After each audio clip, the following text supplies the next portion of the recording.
Call the meeting to order for the Franklin Special School District November meeting.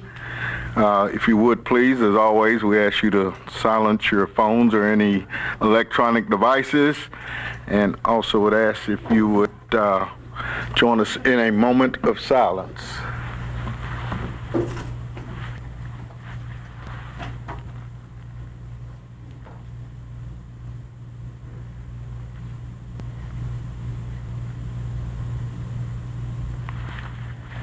Thank you. Our Pledge of Allegiance. There we go. Let me also say that we are a distance apart, so some of us will have our mask off and some of us won't, but we are socially distanced where we can do that. Thank you.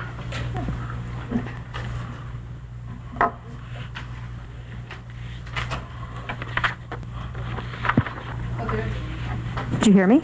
Okay, awesome. I just wanted to welcome everyone to FIS. My name is Amanda Potts, and I'm one of the assistant principals here at FIS. And if we could, let's stand for the Pledge of Allegiance.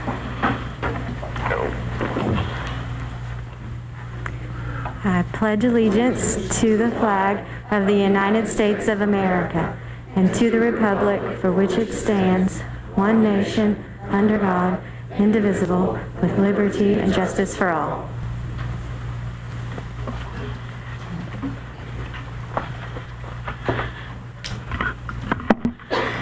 Thank you. Let me also make note that Dr. Esslinger is joining us tonight, so he is via phone over there, so we will be calling on him when his time comes for his input. So thank you. The recognitions and good news awards. Our first one is our Student Artist of the Month.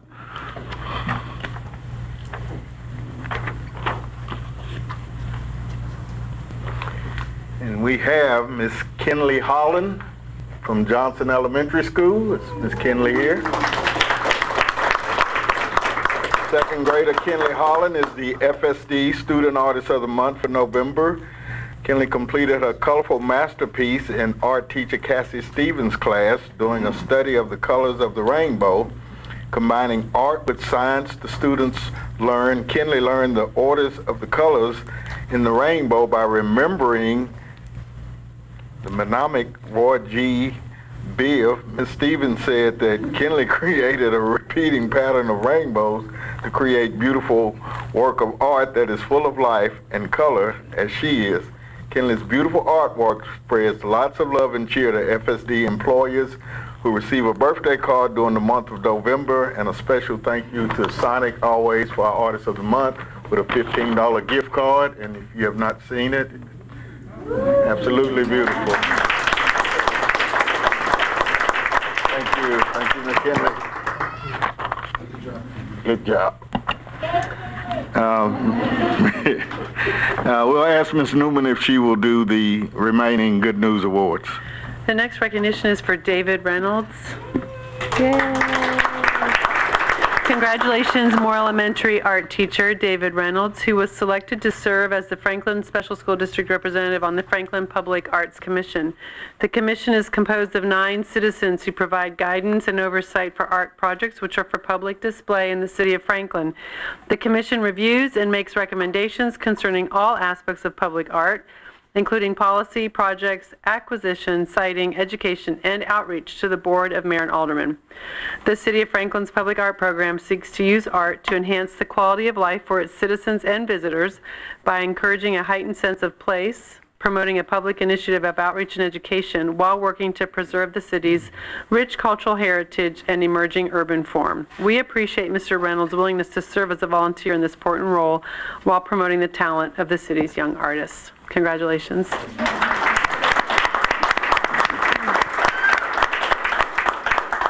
Christine Leake, is she here? Next week? Okay. Robin Cross. We are proud to report that the Tennessee Department of Education has selected FSSD Child Nutrition Supervisor Robin Cross as one of 2 state finalists for the Recognizing Inspirational School Employees Award. The RISE Award was created by Congress in 2019 and is overseen by the U.S. Department of Education to honor classified school employees who provide exemplary service to students in their communities. Tennessee Education Commissioner Penny Schwinn said, "When school buildings closed last spring in response to the COVID-19 pandemic, we saw our school nutrition staff from across the state step up in incredible and innovative ways to keep students fed. With this nomination, we honor 2 of these amazing individuals who have truly gone above and beyond for our students," which Robin Cross is one of those. The U.S. Department of Education will announce the national honoree and present the individual with an award this coming spring. Congratulations.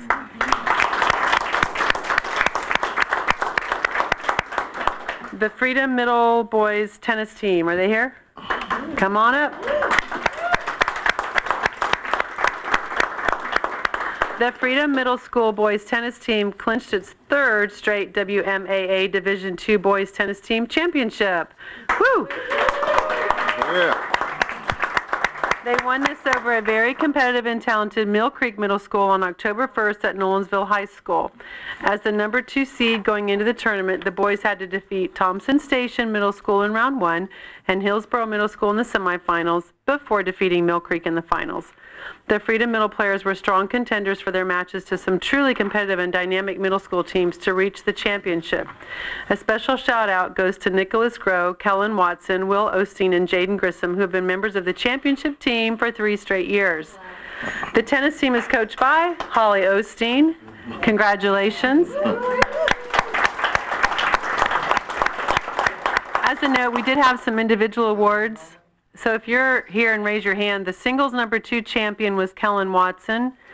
The doubles number 1 champion, Will Osteen and Roman Comer, and the doubles 2 champion, Jaden Grissom and Bradley Villander. So congratulations.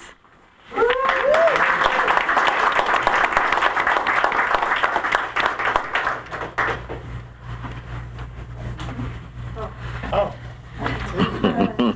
Congratulations. Oh.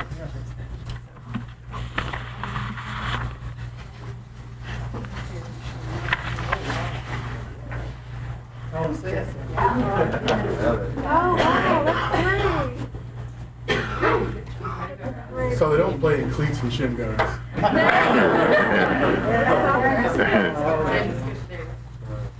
Okay, so if you'll pull yours down just a tad so that it's even I like to make monsters like that. All right, got it. Awesome, good job, guys.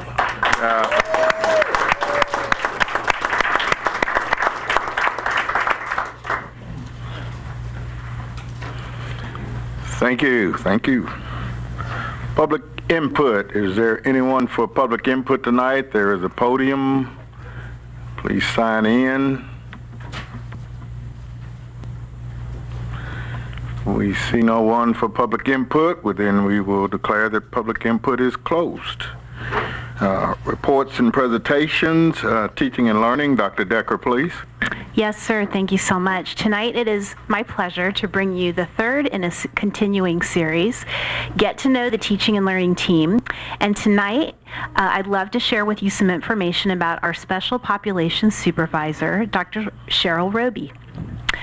The role of Franklin Special Populations Supervisor, Dr. Cheryl Roby, is certainly a multifaceted one.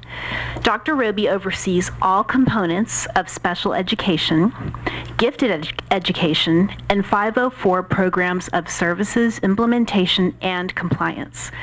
The Individualized Educational Plan, IEP, is a plan or program developed to ensure that a student who has a disability identified under the law and who attends an elementary or secondary educational institution receives specialized instruction and related services.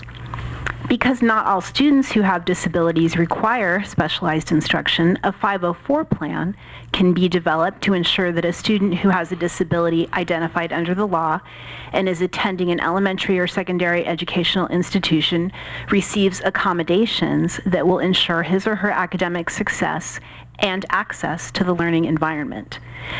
Additionally, Dr. Roby oversees the special education preschool program, including its curriculum, instruction, and enrollment, and she works closely with the special education preschool coordinator.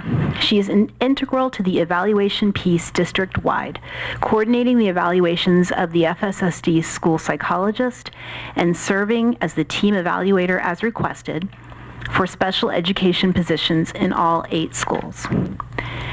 Dr. Roby's duties include hiring and coordinating schedules for the speech-language pathologists, also known as the SLPs, special education paraprofessionals, school psychologists, and gifted education, also known as accelerated learning specialists. Further, she assists in the development of professional learning for the special education and gifted education teachers, speech-language pathologists, and school psychologists.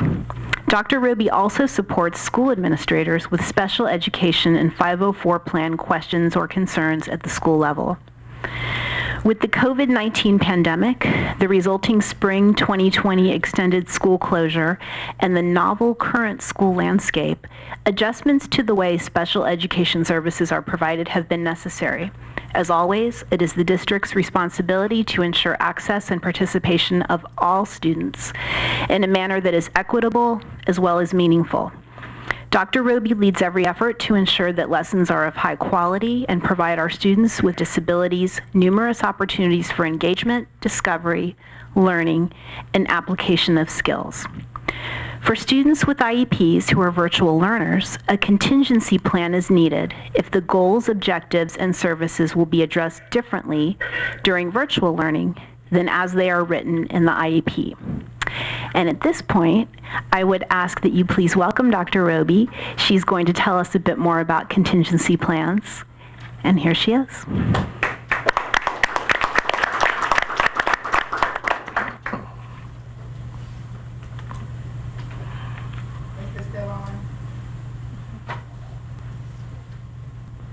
Okay, can you hear me? Okay. Thank you, Dr. Decker. It is an honor to work for the work of special populations to be the spotlight of the November board meeting. And it is a pleasure to speak to the board about a very important aspect of my work during the challenges of COVID-19 and virtual learning for students with disabilities. As Dr. Decker stated, it is our responsibility to ensure access and participation of students with disabilities in a manner that is equitable as well as meaningful. Students with disabilities are required to have access to high-quality instruction, opportunities for engagement, learning, and application of skills. In an effort to ensure this access takes place, FSSD contingency plans were developed. Contingency plans are documents created to specify how goals, objectives, and services will be addressed during virtual learning, differently than written in IEPs. For example, a student may have a 45-minute reading or math block 5 times a week on his or her IEP. The student will continue to receive the 45 minutes 5 times a week. However, it may be scheduled differently. The student may have a 30-minute session with high engagement and then a 15-minute session scheduled later in the day. Or the student may have a 20-minute session, intro to new content and skills, and then a 25-minute in a breakout room with a special education paraprofessional. Contingency plans are created to specify how goals, objectives, and services will be addressed differently through virtual learning. The goals, objectives, and specified times of services do not change. For students with disabilities with extensive services, or the goals and objectives of services could not be addressed as written on the IEP, contingency plans were not appropriate. The IEPs had to be amended. These contingency plan meetings primarily took place when we returned to school in August. However, as we've gotten into the school year and parent situations have changed, these plans are continuously revisited. The FSSD special educators have stepped up to the challenge of meeting the needs of students with disabilities, many virtually and in person. The development of the district contingency plans helped us to ensure that our students with disabilities are receiving equitable and meaning access to high-quality instruction, opportunities for engagement, learning, and application of skills while participating in virtual instruction. Do you guys have any questions for me regarding contingency plans? I do. Yes, ma'am. Will the contingency plan, will you have to revisit it for next year, or will it be like most IEPs for the entire year? The contingency plans were developed just for a short period of time for this semester. So if students decide to remain virtual, then there will have to be another meeting to develop another contingency plan to determine ways to address student services during that time. Thank you. I had a question. How many students are in our special education population? What percentage approximately are virtual this semester? Wow. Dr. Decker, I didn't determine those numbers. Like 50-50? You know, Not quite that many. I can get you the exact number. Curious. Yeah, that's a great question. I'm not sure. It did start out higher than it is now because many of our special education students have returned to school to in-person learning versus virtually. That's what I expected. And that's what we preferred, but then there were some that still did not return where we had to continue the virtual instruction and develop those contingency plans. Okay. One more question. Yes, ma'am. I know we're so laser focused on areas of excellence. Did you find that other school districts across the state were leaning on us, asking what our best practices were, just because they knew that we were going to provide, high quality contingency plans? Well, that sort of varied. With this being so new, there were a few districts in rural areas that did reach out to ask, what are you doing? How can we do the same thing? And how are you initiating these plans? But actually, all of the SPED supervisors, we collaborated together to help develop these plans. So we had some kind of consistency across the state with what the expectation will look like for those plans.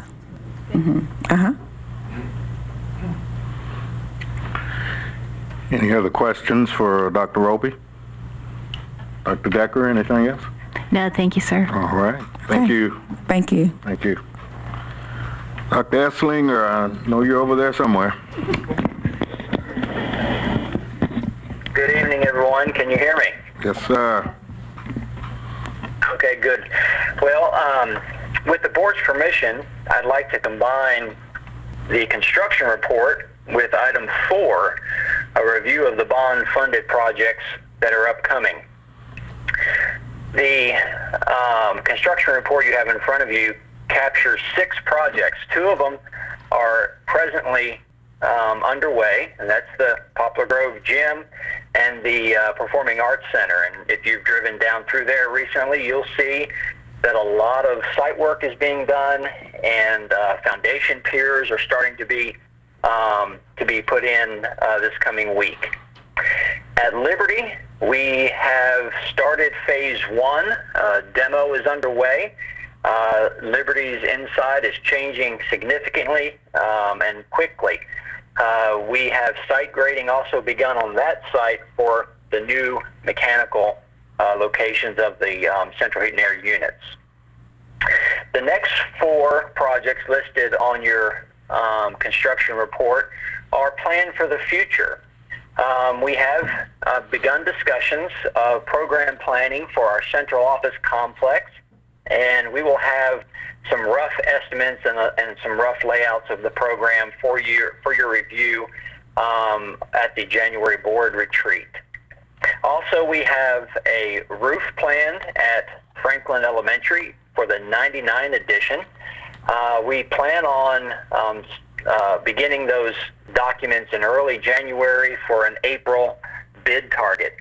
Also, with Johnson Elementary, we have a re-roof plan for Johnson and a kitchen expansion planned at Johnson, also on the same timeline as the roof at Franklin Elementary, with the January contract documents and then a bid in April. And then finally, we are still working on the master plan with the city and the partnership we have with the city. Changes have been submitted to the design, or to Los Design, the architects, and we are expecting those that project to go back out to bid early in the next fiscal year, the next annual year. So the completion of these projects, as well as other and some less expensive projects, such as our continual bus purchases, annual bus purchases, other bond-funded expenditures, they're going to require an amendment to the FSSD Private Act, which will be before you later tonight in business before the board. At this time, I'll try to answer any questions you may have on these bond-funded projects, and also wanted to let you know that Mr. Whit Maloney from Piper Jaffray is here. Should you have any specific questions regarding bonds later on this evening. Any questions for Dr. Esslinger? I had a question. Were any of the 3, 4, and 5 bond-funded projects, were any of those in any of the estimates we've done before when we've kind of laid it out the last year or two? We've laid out different projects we've had to do. Are these new from that? Do you remember, Dr. Esslinger? They would have been before. They're not new projects. They've been on the project schedule that has been before you a few times. Okay, but would need to be... We're getting more specific with our timeline now, and we're trying to actually put these projects into work. Okay, thank you.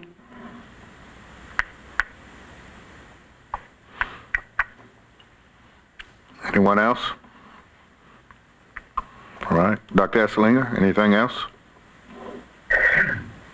Well, the next item on the agenda is the report of debt obligation, and this is the final acknowledgement concluding the refunding of the 2014 and 2016 bond issues.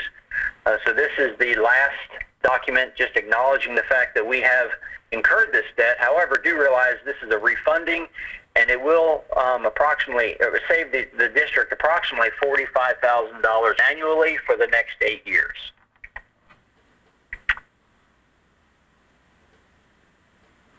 So that's all I have, unless there's other questions.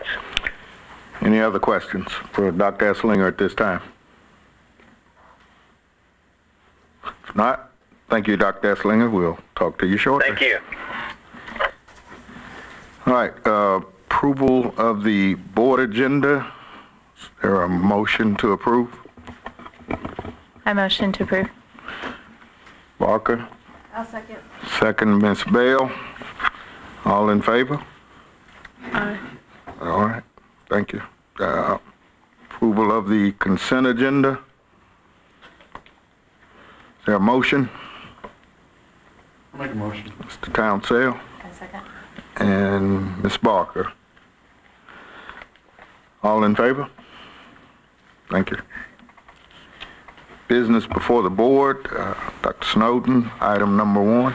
Yes, Dr. Esslinger mentioned resolution for amendment of the private acts, and that Mr. Maloney is here to answer any questions related to this.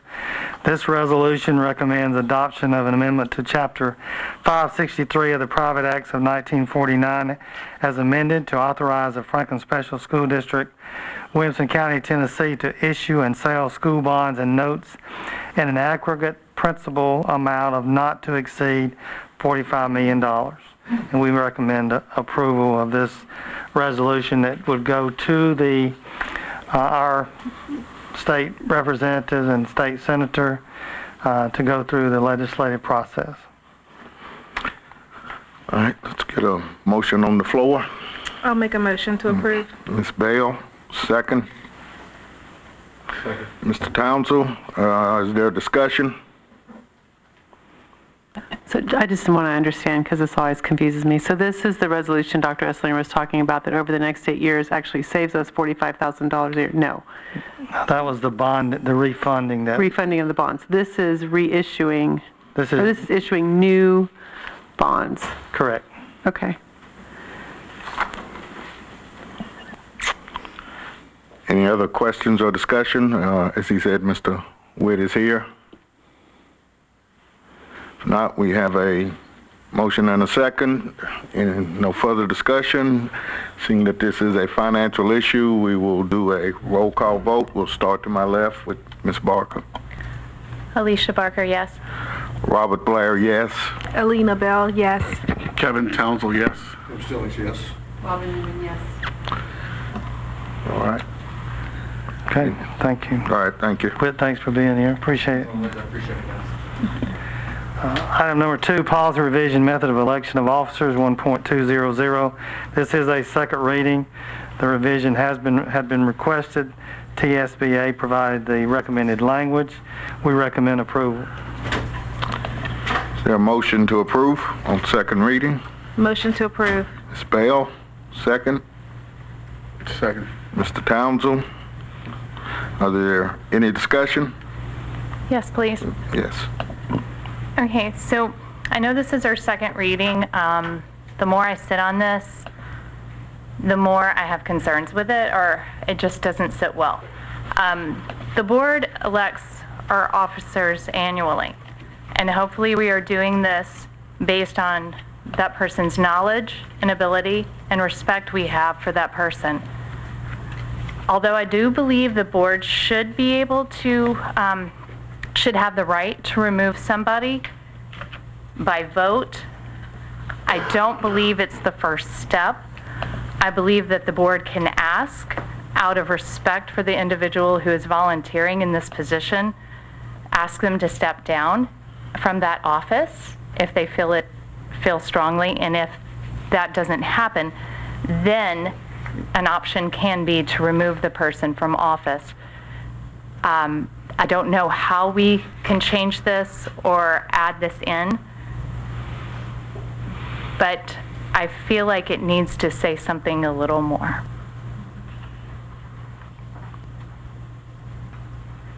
I thought about that as well, that since we elect our own officers and we choose them based on criteria that we think they're qualified for, that perhaps we could add a statement before line 12 that an officer may be requested to step down from their position by the board due to extenuating circumstances, something like that, and then it could lead to then you could add that line from 12 in there. But I think there needs to be a first step as well.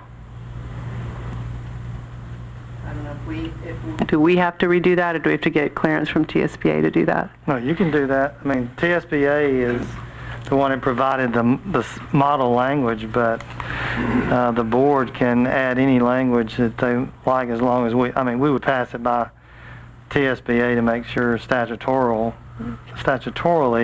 we're okay, but we don't have to get their permission to change this. I mean, I'd be willing to draft something and bring it to the next meeting if we would like to do that. Unless you want to, Alicia. So can we table this for the next one and have a draft at the next meeting? That's strictly up to the board. Can we vote to table this? Yes. If you'd like to make a motion to I would like to table. make a motion to table this to our next meeting, please. All right. There's a motion by Ms. Barker to table this. Is there a second? Mrs. Newman? All in favor?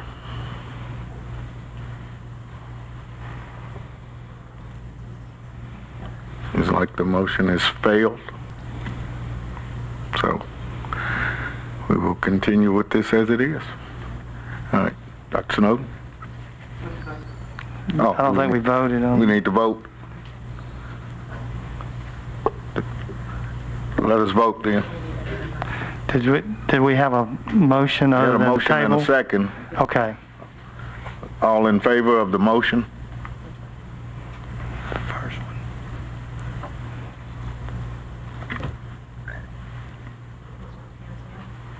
Did it pass? We didn't get that. We didn't get all the The votes. motion, you had the motion. We just need to vote. Are we going back to the motion to table? No. I need to vote again. We need to vote on the motion. You're in favor? You made the motion? Okay. So all in favor? Of the tabling? No, I'm Right. sorry. Well, he says yes. Okay, well, the vote on the table failed, Okay. so we went back to the original motion Oh, okay. To approve this to with second approve reading. on second reading. Okay. All right. Back to the original motion. All in favor of the original motion?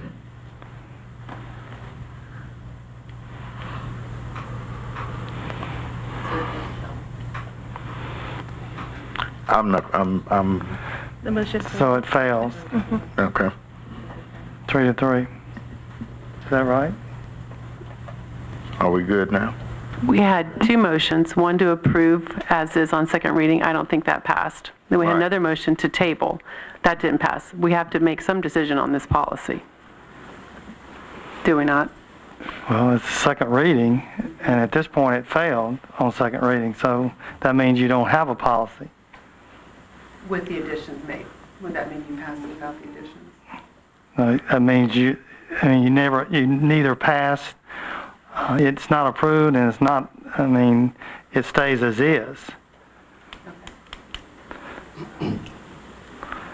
Because it has to pass either on two readings, or it has to pass with waiver of second reading, which that one was not. So this was on second reading, so you had a vote to approve on second reading, which failed. You had a motion to table and bring it back. That failed as well. So at this point, It stays as is, stays as is. without the addition. Right. Okay. Can we move on? Item number 3, excuse me, policy revision, food service management, 3.500.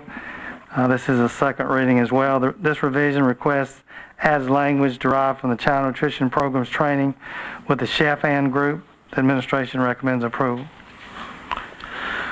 Make a motion, we approve. Is there a second? Ms. Newman, is there any discussion? All in favor? That's no. Okay, item 4, policy revision, withdrawal, 6.207. Second reading, this policy revision is requested as part of the review of Section 6 policies, adding a policy to the requested timeline and designates responsibility before records leave the school. The administration recommends approval. Is there a motion to approve? Motion to approve. Ms. Bell, second. Ms. Newman, any discussion? All in favor? That's no. Item 5, policy revision, interrogation and searches, 6.303. This is also a second reading. This policy has been reviewed as part of the behavior and discipline group of policies currently up for first reading. Updates to the policy are consistent with state law. The section on searches has been moved to the procedures manual separately, or that are separate from policy. Procedures for this policy have been reviewed by TSBA to ensure compliance with provision TCA 496-4201. We recommend approval. All right. Motion to approve. Ms. Barker, second. Ms. Newman, any discussion? All in favor? That's no. Item 6, policy revision, alcohol and drug use, 6.3071. Also a second reading. This policy has been reviewed as part of the behavior and discipline group of policies and is being revised to bring it up to date, as well as move the situation and responses portion of the policy to the procedures manual as part of our ongoing creation of the policy manual. We recommend approval. All right. Is there a motion to approve? Motion to approve. Ms. Bell, second. Ms. Barker, any discussion? All in favor? Okay, item 7, policy revision, dress code 6.310, also second reading. These revisions are also attached to or in reference to the review of the student policies group, brings it up to current language as well as an update of references. We recommend approval. Motion to approve. Motion. Mr. Townsend, is there a second? Ms. Newman, any discussion? All in favor?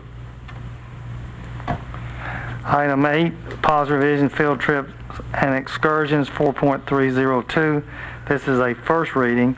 Revisions to this policy are to update the policy to current practice as well as updating the references. We recommend approval of first reading. Is there a motion? A motion to approve and waive second reading, please.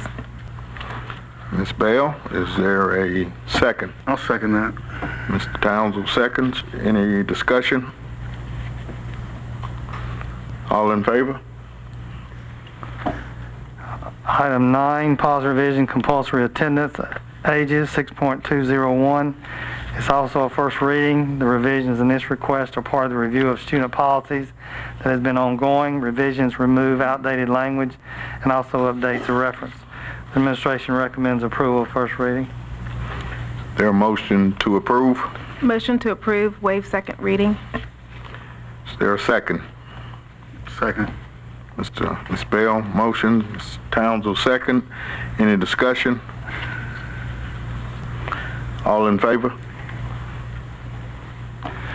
Item number 10, policy revision, school admission, 6.203. Also first reading. Revisions in this request are from review and updates. Again, into section 6, student groupings of policy. The policy has been divided into a general description for those entering the district for the first time and for those students who may be entering or resuming attendance after a suspension, expulsion, or delinquency to provide directions for confidentiality. We recommend approval. Is there a motion to approve? Motion to approve. Is there a... Actually, I was going to make if you don't mind, could we make a motion to approve and waive second reading?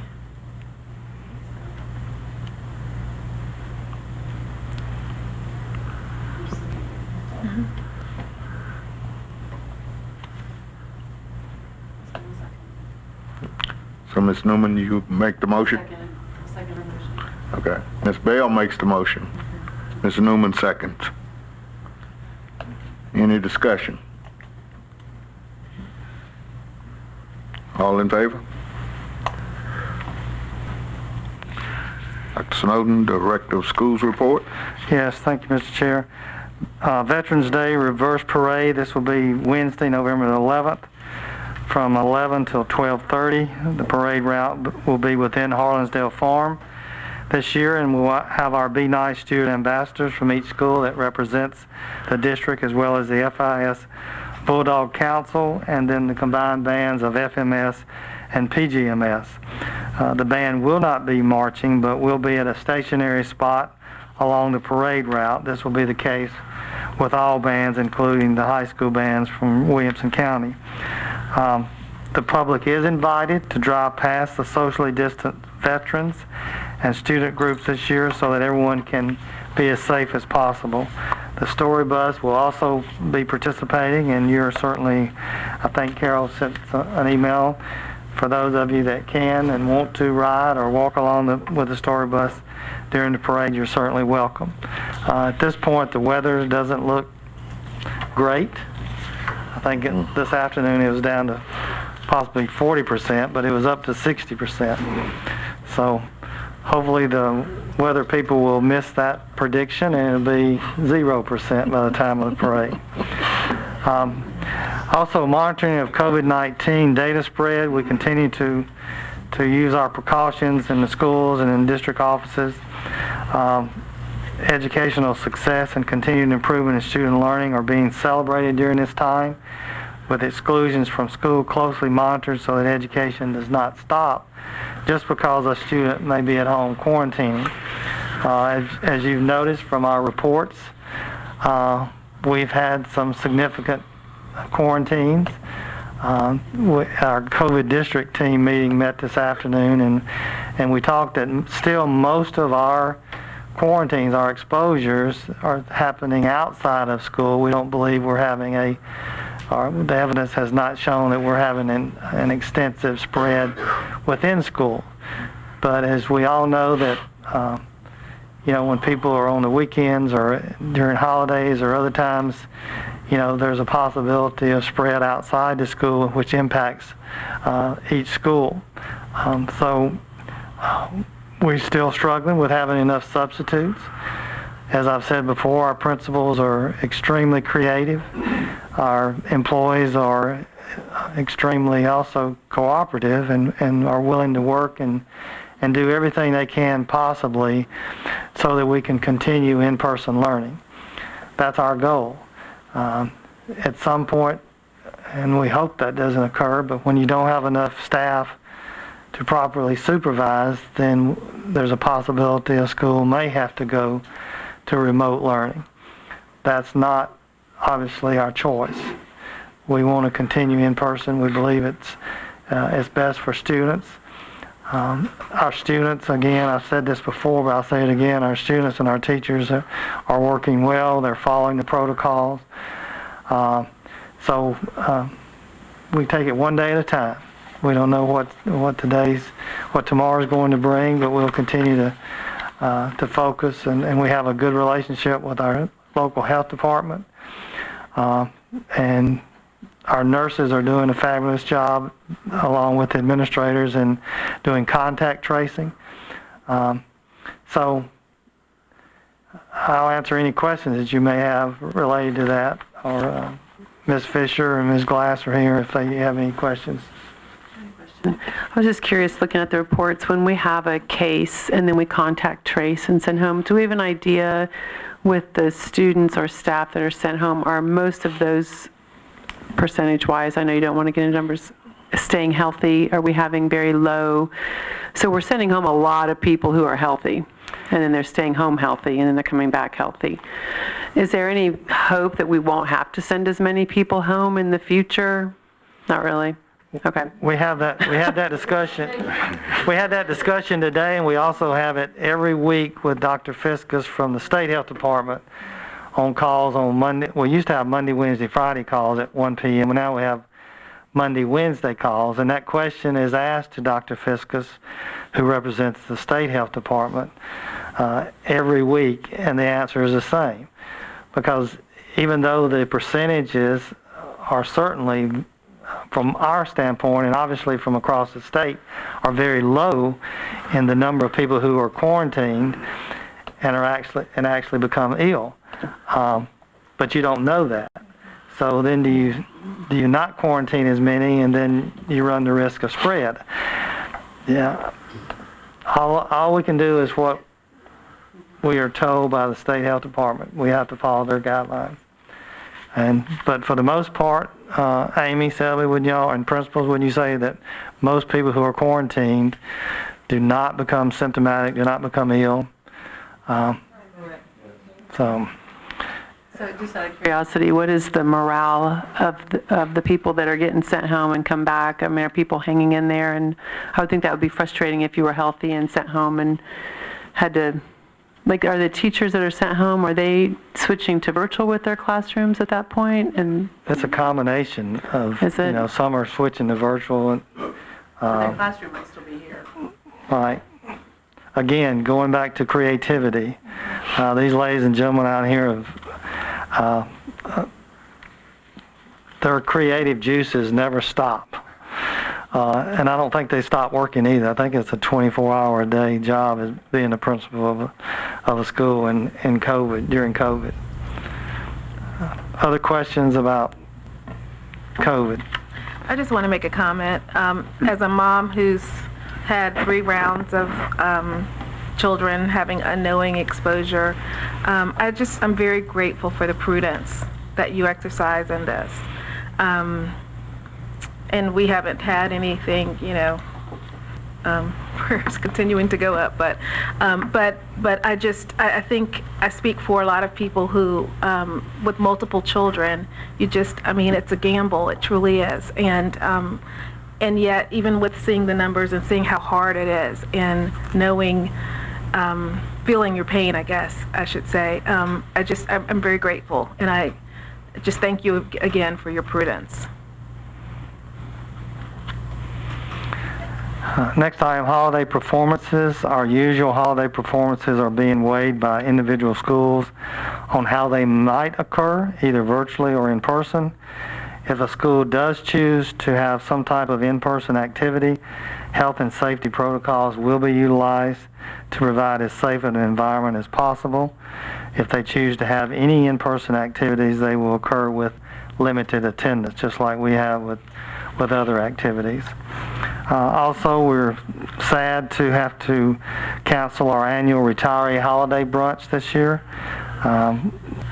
This is an event that's sponsored by the school district along with the FSSD for our retirees, and I don't know who has more fun. All of us that are still working and watching the smiles on their faces as they come in and the opportunity to socialize. So this is disappointing, but we hope at some point, hopefully by next year, we'll be able to reinstate that retiree brunch. Also, we're going to ask, and hopefully I've talked to Mr. Blair, at this year's board retreat, we're going to do it a little differently in the fact that we've been able to have Mr. Derek Young, who we talked about, who will be provide some training for us, for the board, and for the leadership team on January the 9th from 8 to 12. And then we'll have the afternoon for normal retreat business. So that's our goal at this point. And Mr. Young, Dr. Decker has been in communication with Mr. Young regarding the overall subject areas that he'll be discussing. And then at some point, depending on that training, then we can make a decision on whether or not we would like to continue pursuit of subjects and topics that he has, or a plan for a long-term plan. But we thought at least this way we can have an opportunity for the initial training and then see where the board would want to go in the future. The primary areas, and still working out, would be diversity, equity, and inclusion. Those are the three. And then, Dr. Decker, anything else to add to that? No, sir. Okay, thank you. Any questions on that? That's a little different than what we've been doing in board retreat, but at this point, trying to determine another schedule for training, we thought would be more difficult, and you have that time already scheduled, so we'll continue with that. And then conferences and meetings update. Carol's provided you updates about the different conferences, some obviously virtual, and some we don't know if they're going to be in the spring, if they'll be virtual or not. That's all I have. Thank you.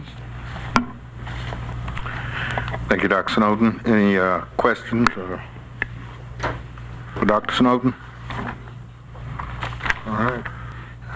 Dr. Decker, anything else from teaching and learning? Nothing further, sir. Dr. Esslinger, we're back to you. Well, we have our monthly HR and financial reports are in your packet as well. Sales tax collections received for the month of October, representing the spending from July, show a 5.3% increase over the same time period last year. And as we all know, increases are good. So that's all I have. All right. Thank you, sir. Any comments from any board members at this time? I just wanted to recognize any of our employees that happen to be veterans.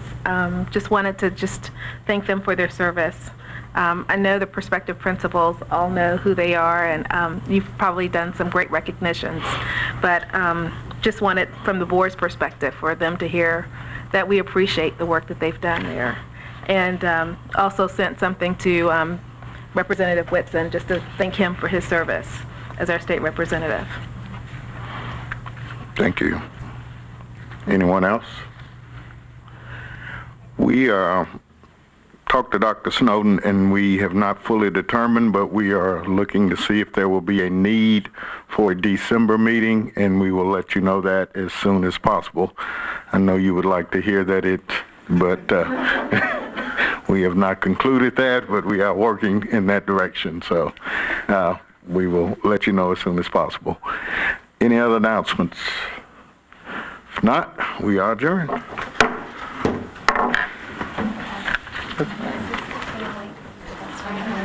Do not know.